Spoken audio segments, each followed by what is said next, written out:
हमर भारतीय परंपरा में दान ला बड़ पुण्य के काम माने जाथे। घर में बने भोजन में से पहली रोटी और अन्न गाय कौआ कुत्ता बर निकाल के भोजन ग्रहण करना हमर जीवन के अंग आए। दान के रूप अनेक है, ज्ञान दान, धन दान, वस्त्र दान, भोजन दान। हमर संस्कृति में जीवन दान शब्द के प्रचलन घलो बहुत पुराना है। जीवन दान कैसे दे सकत हन कोनो ला?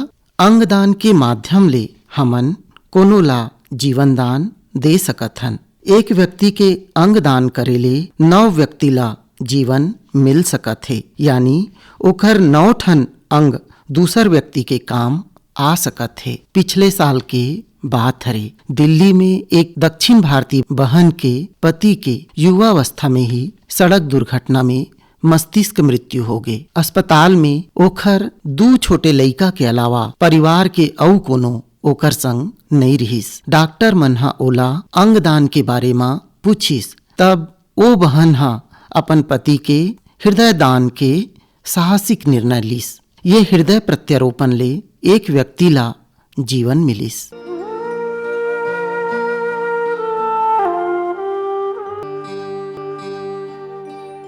अंगदान जीवन रक्षक प्रक्रिया आए। एक अंगदाता व्यक्ति ले 9 लोगन मन ला जीवन के उपहार दे जा सकत है। अंगदान खातिर राष्ट्रीय ऊतक एवं अंग प्रत्यारोपण संगठन नोटो के स्थापना दिल्ली में करे गए है। ये संगठन के माध्यम ले अंगदान खातिर पंजीयन कराए जा सकत है या टोल फ्री नंबर 1800114770 में संपर्क करके ज्यादा जानकारी प्राप्त करे जा सकत है। छत्तीसगढ़ राज्य में घलो राज्य ऊतक एवं अंग प्रत्यारोपण संगठन सोटो के स्थापना करे गए है। अंगदान के प्रक्रिया के संबंध में छत्तीसगढ़ राज्य ऊतक एवं अंग प्रत्यारोपण संगठन के संयुक्त संचालक डॉक्टर वरुण अग्रवाल जी हाँ बताइस। जो भी ट्रांसप्लांट की कार्य होते हैं, ट्रांसप्लांट में जो ऑर्गन और टिश्यू के कार्य होते हैं, तो उनके संबंधी जो भी लीगल एक्टिविटीज होती हैं वो सारी हमारे नोटो और सोटो ध्यान रखता है। तो स्टेट में उसका काम देखने के लिए होती है सोटो बॉडी, और किसी को ऑर्गन की जरूरत है तो वो अपने हॉस्पिटल में उस चीज के लिए अपना नाम लिखवाता है और उसके हिसाब से हम जो भी पहले जिसका रजिस्ट्रेशन हुआ उस हिसाब से हम उनको ऑर्गन प्रदान करवाते हैं। सोटो जो हमारा ऑफिस बीकेएस अस्पताल में 2nd फ्लोर में स्थित है, तो उसकी साइट भी है। आप soto.cg.nic.in में आप लॉग इन कर सकते हैं और उसमें जानकारी प्राप्त कर सकते हैं। ऑर्गन और टिश्यू ट्रांसप्लांटेशन में कौन कौन से हॉस्पिटल छत्तीसगढ़ में हैं जो इस ट्रांसप्लांट के लिए एफिलिएशन है, जिनका नाम लिखा है, इसमें आप रजिस्ट्रेशन करा सकते हैं। अंगदान 2 तरीके से हो सकता है। एक लिविंग मतलब जीवित। जब जीवित रहते हैं तो जो भी आपके पेयर्ड ऑर्गन, पेयर्ड मतलब आपके पास 2 ऑर्गन है, जैसे किडनी आपके पास 2 है तो एक ऑर्गन आप किडनी का डोनेट कर सकते हैं। जैसे आप अपना लीवर का कुछ पोर्शन डोनेट कर सकते हैं अपने प्रियजनों को, अपने रिलेटिव को, नियर रिलेटिव को, जैसे कि भाई बहन, हस्बैंड वाइफ, इन सबको आप डोनेट कर सकते हैं। वो हो गया लिविंग ट्रांसप्लांटेशन। पर कुछ ऑर्गन जो हमारे पास एक ही हैं वो हम लिविंग में नहीं डोनेट कर सकते, तो उसको हम बोलते हैं डिजीज डोनेशन या मृत्यु प्रांश। आप उसको, इसमें ब्रेन डेड हो जाता है आपका, तब आप डोनेट करते हैं। तो जैसे कि हार्ट हो गया, लंग्स हो गए, कॉर्निया हो गया, आई हो गया, टिश्यू में कॉर्निया हो गया, इस तरह के जो ऑर्गन और टिश्यूज होते हैं वो आप मृत्यु प्रांश डोनेट करते हैं। जैसे आपको करना है तो नोटो का और सोटो की वेबसाइट में आप जाके फ्री रजिस्ट्रेशन है, उसके लिए कोई चार्ज नहीं है। आप जो भी अपने ऑर्गन्स डोनेट कर सकते हैं। हम 8 ऑर्गन्स और 8 टिश्यूज डोनेट कर सकते हैं। हॉस्पिटल में है, किसी स्ट्रोक का पेशेंट है जिसका कि ब्रेन में ब्लीडिंग हो गई है और अब उसका ब्रेन काम नहीं कर रहा है, तो वो हॉस्पिटल चेक करता है कि अब आपका ब्रेन काम नहीं है, तो वो ब्रेन डेड हो चुका है, पर आपका हार्ट फंक्शनिंग, आपके सारे ऑर्गन फंक्शनिंग है। तो आपने जैसे अगर इच्छा जाहिर की है अपने जीवन में, जैसे आपने ऑर्गन डोनेट कर प्लेज लिया, आपने खाया है कसम में कि आप ऑर्गन डोनेट करेंगे, तो फिर डॉक्टर्स जो हैं, जो टीम है जो वहाँ पे, वो आपके घर वालों से उसकी आज्ञा लेगी कि अगर आपके उस समय घर वाले, आपके परिप्रियजन अगर उस समय ऑर्गन डोनेट करने का करते हैं तो फिर आपका ऑर्गन और टिश्यू डोनेट हो सकता है। अंगदान ले जहाँ जीवन मिलथे वहीं देहदान या सवदान मृत्यु के बाद चिकित्सा शिक्षा, शारीरिक संरचना संबंधी अध्ययन और अनुसंधान खातिर अपन शरीर ला दान करे के स्वैच्छिक क्रिया हरे। देह दान के संबंध में एम्स रायपुर के एनाटॉमी विभाग के प्राध्यापक डॉक्टर मनीषा बी सिन्हा बताइस। देह दान के मतलब है मरे के बाद अपन शरीर ला दान करना। हम अपन मृत्यु के पहले इच्छा व्यक्त करथे कि ओकर शरीर के उपयोग चिकित्सा और अनुसंधान बर करे जाही या फिर अंग दान बर करे जाही। लेकिन अंग दान उनका होता है जो कि मरने के पहले, लेकिन उनका ब्रेन डेड हो जाता है। ब्रेन डेड के केसेस में ही हम अंग दान कर पाते हैं। लेकिन आंख का दान जो है मरने के बाद भी किया जा सकता है। मेडिकल कॉलेज और अनुसंधान अपनी शिक्षा के दौरान दान की गई बॉडी का उपयोग करते हैं, जिससे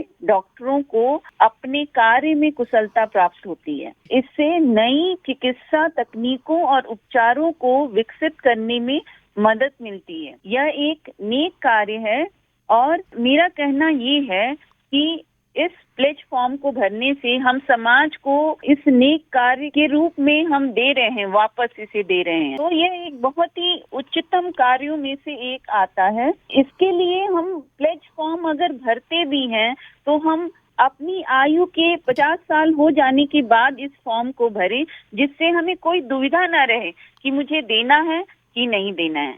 तो अगर हम प्लेज फॉर्म भरते हैं तो हम ये सोचते हैं कि हम अपने शरीर का दान करने का उत्सव हम उसको पहले ही मना रहे हैं। तो यह एक बहुत बड़ा कार्य है जो हम कर सकते हैं अपने समाज के लिए। अगर हम देखें कितने लोगों को लाभ होता है, तो एक देह दान से हम हजारों चिकित्सकों को शिक्षा दे सकते हैं। हजारों चिकित्सक लाखों मरीजों को ट्रीट कर सकते हैं, जिससे लाखों का फायदा हो सकता है और उनके परिवारजनों को भी फायदा मिल सकता है, क्योंकि वो सुख प्राप्त होता है। तो यह एक बहुत बड़ा एक कार्य है और इसके लिए बहुत सारी संस्थाएं, उसमें से एक एम्स रायपुर भी है और बढ़ते कदम नाम की एक एनजीओ संस्था है। ऐसी बहुत सारी संस्थाएं हैं जो, और छत्तीसगढ़ में इसका अवेयरनेस बहुत बढ़ गया है। हर महीने हमें एम्स रायपुर में 2 से 3 बॉडीज आती हैं।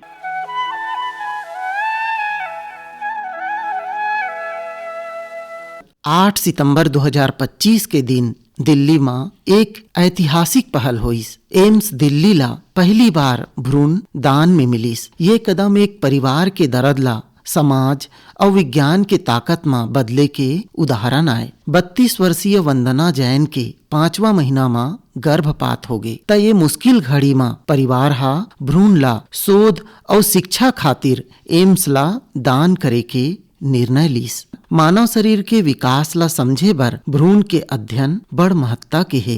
अनुसंधान ले पता चले है शरीर के अलग अलग अंग अलग अलग समय में विकसित होते। जैसे जब बच्चा जन्म लेथे तब ओकर तंत्रिका तंत्र पूर्ण विकसित नहीं रहा है, धीरे धीरे 2 साल बाद विकसित होते। भ्रूण में उतक लगातार बाढ़थे और बुढ़ापा में उतक नष्ट होए ला लागथे। अगर हमन ये समझ पाएन कि कौन से कारक उतक ला बढ़ाथे और कौन कारक उतक ला नष्ट करथे, तब भविष्य में उम्र ले जुड़े बीमारी मन के हल निकाले में मदद मिलही। ये कहानी सिर्फ भ्रूणदान के नो है, बल्कि संवेदना, साहस और समर्पण के घलो आए। ये पहल हा आने वाले पीढ़ी मन बर चिकित्सा के नवा रद्दा गढ़ी। गांव नर्रा, विकास खंड बागबाहरा, जिला महासमुंद के श्रीमती उषा निगम जी हा आज से 30 साल पहली अंगदान के संकल्प ले है। अंगदान के संबंध में अपन विचार राखत उषा निगम जी हा बताइस। पहले जो है 3 सितंबर 1995 को यहाँ पर सरपंच रही और सरपंच कार्यकाल में ही मैंने जो है पूरे स्टेडियम से बागबाहरा विकास खंड में फॉर्म भर करके सरकारी अस्पताल में फॉर्म भरने के बाद पूरी प्रक्रिया करने के बाद वहाँ पर जो है घोषणा की थी कि मैं देह दान जो है रायपुर मेडिकल कॉलेज को कर। ये प्रेरणा मुझे मेरे गुरु जी आचार्य श्री राम शर्मा जी प्रेरणा मिली। परिवार का भी सहयोग मुझे बहुत मिला।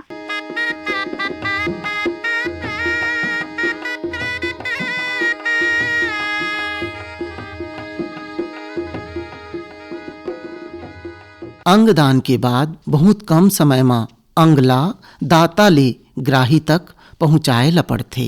एमा पुलिस विभाग के बड़ महत्वपूर्ण भूमिका रही थे। ये संबंध में सहायक पुलिस महानिरीक्षक श्री संजय शर्मा जी हा बताइस। अंगदान में हर अंग के एक सही समय पर दूसर के शरीर में लग जाए तब वो अंग काम करते। एकर निर्धारण एक समिति बने हैं राज्य स्तर पे, वो तय करते होला आवेदन दे के बाद में कि कौन सा अंग दिए जा सकते एकर बारे में। तो वो जाकर ला अप्रूव करते, अनुमोदित करते। जैसे करो एक्सीडेंट भिलाई में होए या ब्रेन डेड हो गए है, ओकर परिवार वाले मन अनुमति दे दिस की एकर फलाना अंगला दूसरला दे सकता। और जरा देना है वो रायपुर में है, नैम्स में है या कहूँ मेकाहारा में है, तो ये देखे पड़ते कि जो निर्धारित समय है वो शरीर से निकाल के दूसर के शरीर में जा समय ओकर बिल्कुल कम समय रही थे और वो समय पे नहीं पहुंच पाए तो कोनो काम के नहीं रहा है। एकर से ट्रैफिक पुलिस ऐसा जब अनुरोध प्राप्त होते तो मानवता के दृष्टि से एक ग्रीन कॉरिडोर बनाथन, तेमें ये सुनिश्चित करथन कि रास्ता में कोनो दूसर प्रकार के बाधा नहीं आए,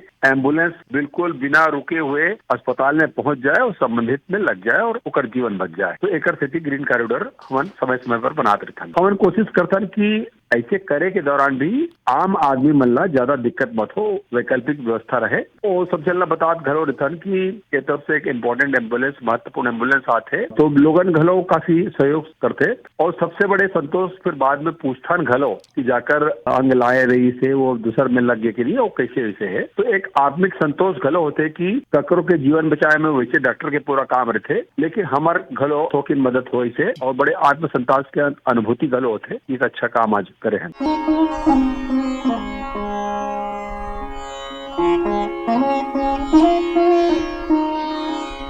पिछले साल मुरमितान प्रज्ञाशील के पिताजी श्री आनंदराव मिश्राम के देहावसान के बाद माताजी हा बताइस कि वो हा देह दान के इच्छा जाहिर करे रहीस। तब परिवार हा ये विपद समय में भावना के गहरा समुद्र ले उभर के लोक कल्याण खातिर ऐसन साहसपूर्ण निर्णय ला पिताजी के संकल्प ला आकार दिस। ये बारे में प्रज्ञाशील हा बताथे। आज से 1 साल पहले मोर पिताजी श्री आनंदराव मिश्राम के देहावसान होए रही। पिताजी के अंतिम संस्कार के चर्चा के दौरान पता चली कि पिताजी 4-5 साल पहले माँ से अपन अंतिम इच्छा जाहिर करे रही कि जब भी ओखर देहावसान होही त ओखर देह ला मेडिकल कॉलेज में डॉक्टर मन के खोज और अभ्यास बर दान कर देगी। मोर पिताजी के सोच रही कि चिकित्सा के अनुसंधान बर और डॉक्टर मन के अभ्यास करे बर देह नहीं मिले, यही कारण मोर पिताजी जनहित के विचार से देहदान के इच्छा करी। एकर सती ओखर अंतिम इच्छा के सम्मान करे खातिर ओखर देह ला शंकराचार्य मेडिकल कॉलेज भिलाई में सम्मान पूर्वक दान करे हैं। आज ये बात ला पूरा 1 साल हो गया और मोर पिताजी के अपन जीवन के अंतिम समय में भी हमन ला गर्व करे के मौका दी। ऐसे तो आदमी अपन जन्म देवैया ला कभी नहीं भुला सके, लेकिन मोर पिताजी के अपन देहदान के निर्णय हमन मन के दिल में ओकर याद ला और सदा के लिए अमर कर दी। देहदान अंगदान जैसन पवित्र काम में कई ठन स्वयं सेवी संगठन मन हा काम करत है। दधीची देहदान समिति दिल्ली में काम करत है। समिति के उपाध्यक्ष मंजू प्रभा जी हा बताइस। मेरा ये कहना है कि हम एक सीन अपने आंखों के आगे रखें। हमारे पास 2 रास्ते हैं। शमशान घाट तक गए, अंतिम संस्कार किया, पीछे मुड़े, तिनका तोड़ा और जो कुछ पीछे छोड़ के आए वो राख हो गया। दूसरा दृश्य है, अस्पताल की गाड़ी आई, देह को हॉस्पिटल ले गई, सम्मान सहित उस देह को एक गुरु का दर्जा प्राप्त हुआ। मेडिकल के स्टूडेंट्स ने नमस्कार करते हुए उस पर अपनी कार्रवाई की, सीखे। एक पुस्तक के रूप में आपका उपयोग हुआ। इन 2 रास्तों में से एक रास्ता आपने चुनना है। कृपया जरूर मंथन करें।